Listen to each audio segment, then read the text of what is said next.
Hi friends, welcome to infinite world of GK. ഇന്ന് നമ്മൾ കാണാൻ പോകുന്നത് ലഹരി വിരുദ്ധ ദിന പ്രസംഗമാണ്. കഴിഞ്ഞ ദിവസം നമ്മൾ ലഹരി വിരുദ്ധ ദിന ക്വിസ് അപ്ലോഡ് ചെയ്തിട്ടുണ്ടായിരുന്നു. കാണാത്ത കൂട്ടുകാർ അതൊക്കെ ഒന്ന് കണ്ടു നോക്കണേ. മാന്യ സദസ്സിന് വന്ദനം. ബഹുമാനപ്പെട്ട അധ്യാപകരെ, എൻ്റെ പ്രിയ കൂട്ടുകാരെ, ഇന്ന് ജൂൺ 26 ലോക ലഹരി വിരുദ്ധ ദിനം. മയക്കുമരുന്നിൻ്റെ ഉപയോഗത്തിനും അനധികൃത കടത്തിനും എതിരായിട്ടാണ് നാം ലോക ലഹരി വിരുദ്ധ ദിനം ആചരിക്കുന്നത്. 1987 മുതൽ എല്ലാ വർഷവും ജൂൺ 26 ലോക ലഹരി വിരുദ്ധ ദിനമായി ആചരിച്ചു വരുന്നു.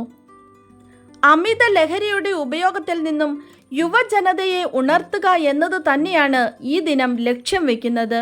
പണ്ട് ഒളിഞ്ഞും മറഞ്ഞുമൊക്കെ നടന്നിരുന്ന ലഹരി മരുന്ന് വിപണനം ഇന്ന് അന്താരാഷ്ട്ര മാർക്കറ്റിലെ അധോലോക നായകനായി വളർന്നത് ലഹരി ഉപയോഗത്തിൻ്റെ വളർച്ചയെ കാണിക്കുന്നു. കടലാസ് ചുരുട്ടി ആരും കാണാതെ പുകച്ചിരുന്ന നിഷ്കളങ്കമായ കൗമാരത്തിൽ നിന്ന് പേര് പോലും അറിയാത്ത ലഹരിയുടെ വിശാലമായ ലോകത്തേക്കാണ് നമ്മുടെ കുട്ടികളുടെ വളർച്ച. അറിയാനുള്ള ആകാംക്ഷയിൽ ലഹരി ഉപയോഗിച്ചു തുടങ്ങുന്നവർ ക്രമേണ അതിന് അടിമപ്പെടുന്നു. മയക്കുമരുന്നിൻ്റെ ഉപയോഗം മൂലം ബുദ്ധിയും വിവേകവും നഷ്ടപ്പെട്ട് സ്വയം നശിച്ചും ചുറ്റുപാടുകൾ നശിപ്പിച്ചും ഇന്നത്തെ തലമുറ സ്വയം ഇല്ലാതായിക്കൊണ്ടിരിക്കുകയാണ്. ലഹരിക്കെതിരെ ഏറ്റവും ഫലപ്രദമായ മാർഗം ബോധവൽക്കരണമാണ്. എന്താണ് മയക്കുമരുന്നുകൾ എന്നറിയാനോ അല്ലെങ്കിൽ ഒരു തവണ ഉപയോഗിച്ചിട്ട് നിർത്താമെന്ന് കരുതിയോ ലഹരി ഉപയോഗം തുടങ്ങുകയാണെങ്കിൽ ഓർക്കുക, ലഹരി തിരിച്ചു വരാനാകാത്ത വിധം നമ്മളെ കീഴ്പ്പെടുത്തി കളയും.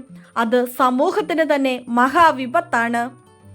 സ്വന്തം ജീവിതം കാർന്നു തിന്നുന്ന നമ്മുടെ കുടുംബങ്ങളെയും നാടിനെയും നശിപ്പിക്കുന്ന ഈ മഹാവിപത്തിനെതിരെ നമുക്കൊന്നിച്ചു പൊരുതാം. അതിനാൽ കൂട്ടുകാരെ, ഒരിക്കലും ലഹരിക്ക് അടിമപ്പെടരുത്.